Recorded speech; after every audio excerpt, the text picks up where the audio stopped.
Hey everyone, and welcome back for another deep dive with us. Yeah, welcome back. This time we're going to be tackling something that's been making headlines and impacting a lot of you guys. Big time. Australia's housing crisis, Ooh, yeah, big one. particularly for young adults. It's a big one, isn't it? Housing, it affects everything, really. Well, yeah, Your sense of security, your future plans, exactly. even your mental well-being. We're not just talking about bricks and mortar here. No. We're talking about the foundation of a good life. Yeah, for sure. And right now, that foundation feels pretty shaky for a lot of young Aussies. It does. We've got a stack of research, Yep. personal stories, and expert analysis to unpack. Let's go. So buckle up. Buckle up. Let's start with a story that really puts things into perspective. Okay. Imagine you're a young family with 3 kids living in Toomba, west of Brisbane. So that's where Kate and Adam's story begins. Okay. They just received an eviction notice and are facing the very real possibility of living in a tent with their children. Oh gosh, that's awful. It's a situation that unfortunately is becoming more and more common. Yeah, The worst housing crisis in decades, they're calling it. really the worst in decades. Vacancy rates at record lows and competition for rentals is fierce. I can imagine. It's leading to a lot of fear and stress. Yeah. People are being forced into impossible choices, Yeah. having to compromise on their living standards, their neighborhoods, Yeah. even their safety just to keep a roof over their heads. It's really scary. It is. And it's not just families feeling the squeeze. No. We also have Chris's story. He's a chef in Brisbane. And even with a steady job, he ended up homeless because he simply couldn't compete in the rental market. Wow. It's insane. Really highlights how widespread this problem has become. Yeah. It's affecting people from all walks of life, regardless of their income or employment status. It's a crazy situation for sure. Yeah.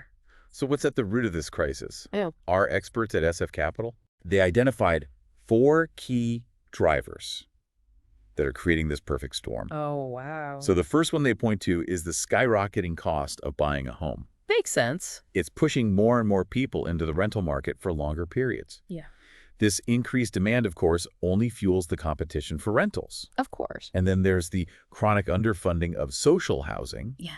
We simply don't have enough affordable options available for those who need them most. That's right. And when there's a lack of social housing, it puts immense pressure on the private rental market, Right. driving up prices, Yeah. making it even harder for people to find a decent place to live.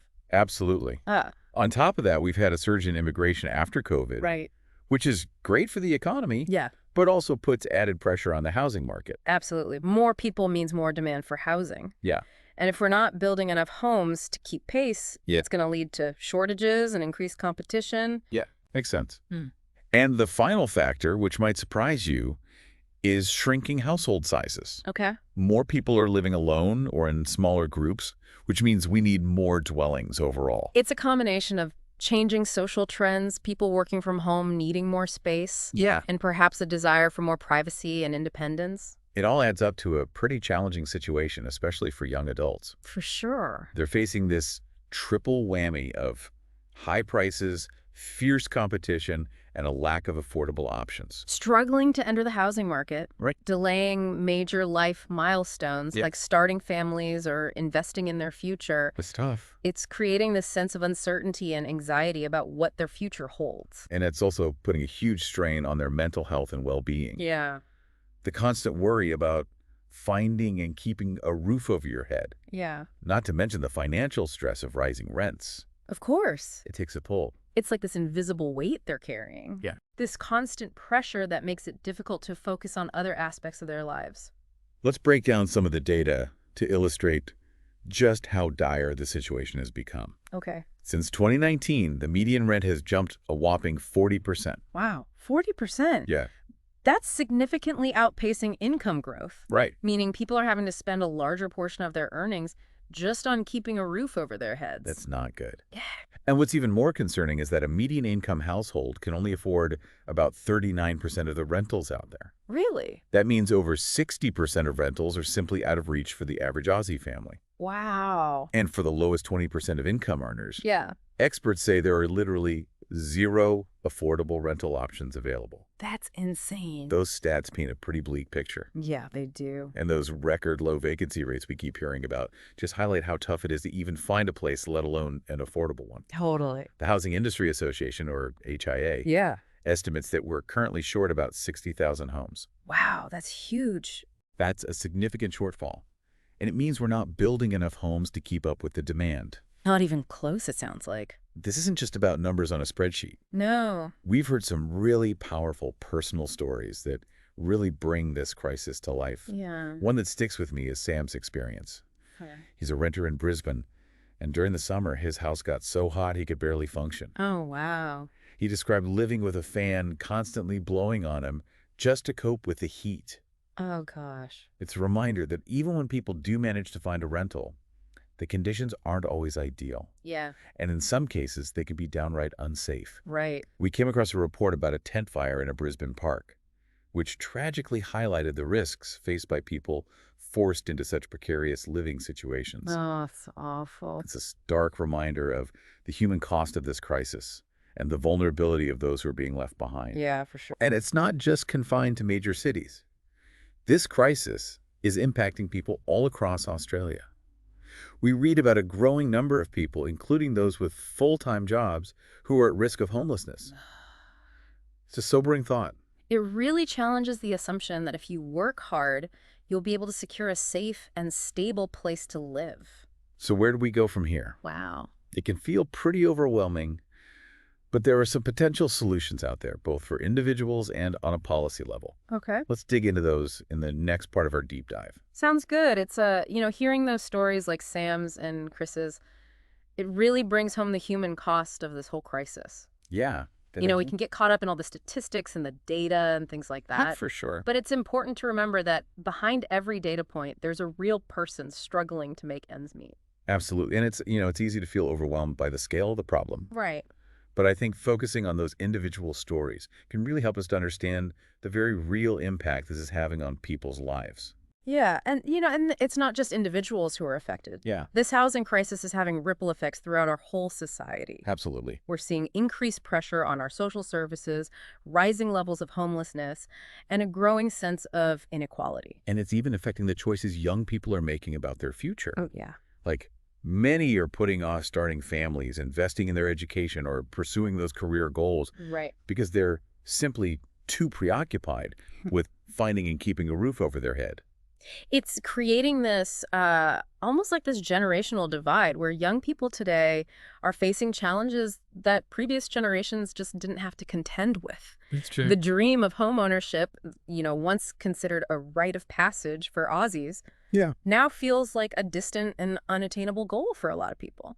One of the sources that we looked at highlighted that the average time for a young couple to save a 20% deposit Oh, wow. for a house have ballooned to almost 5 years. 5 years. And that's just for a basic entry-level property. Wha- If you're aiming for something a bit more spacious or in a desirable location, you could be looking at saving for over a decade. It's crazy, and that's assuming that they can even manage to save that much. Yeah. Many young people are struggling with rising rent, student loan debt, and stagnant wages. Yep.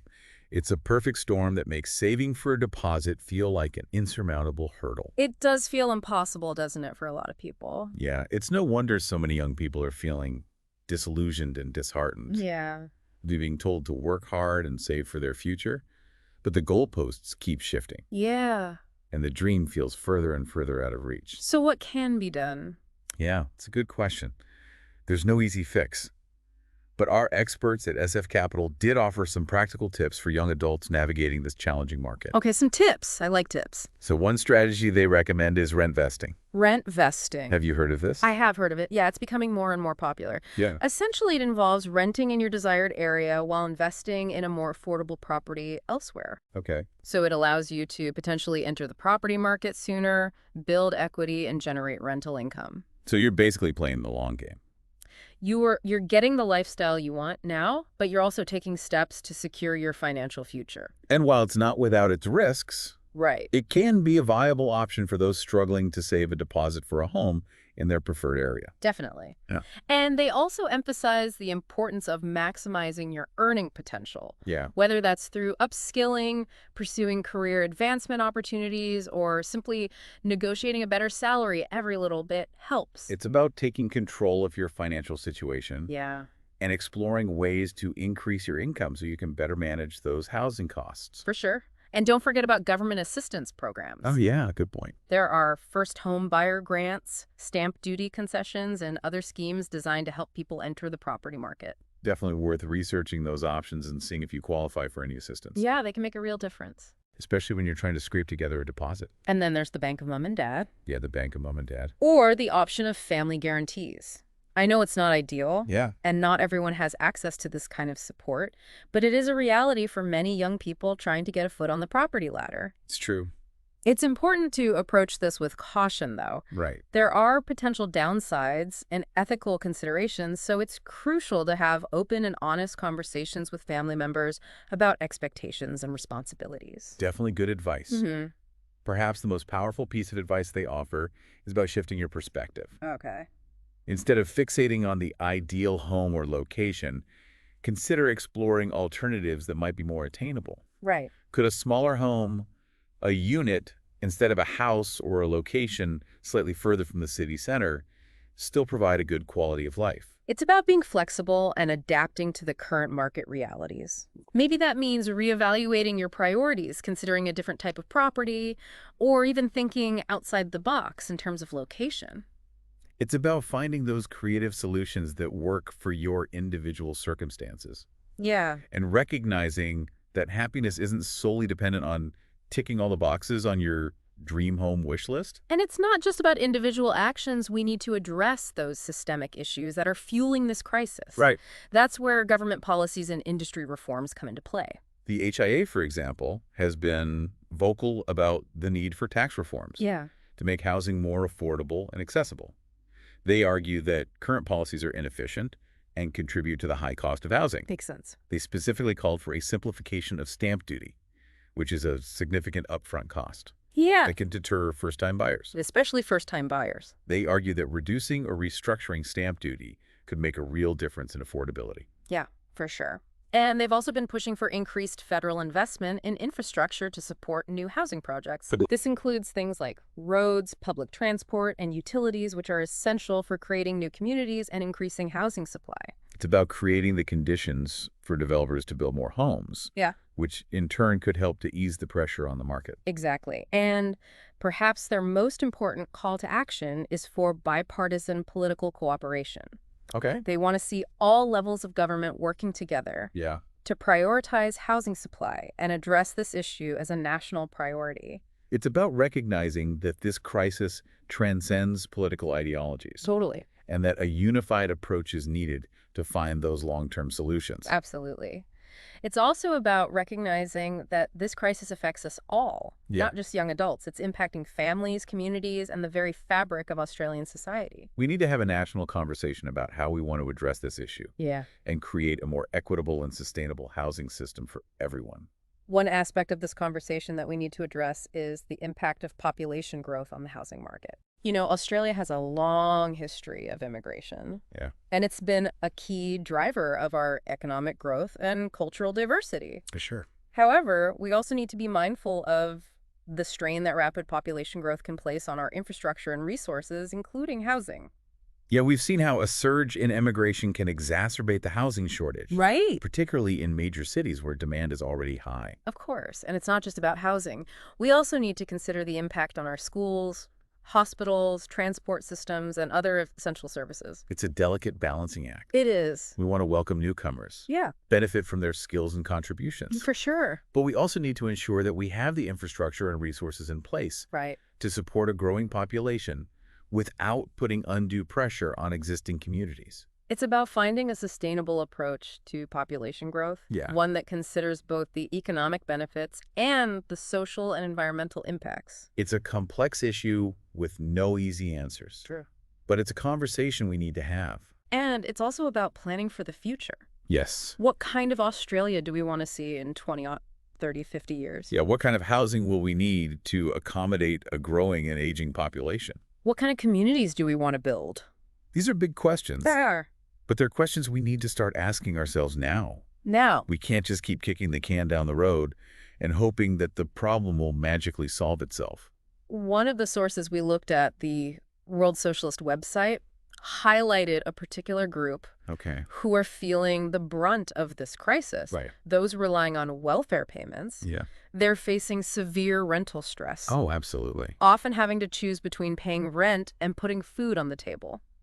It's heartbreaking to think that in a country as wealthy as Australia, I know. there are people who are struggling to afford the basic necessities of life.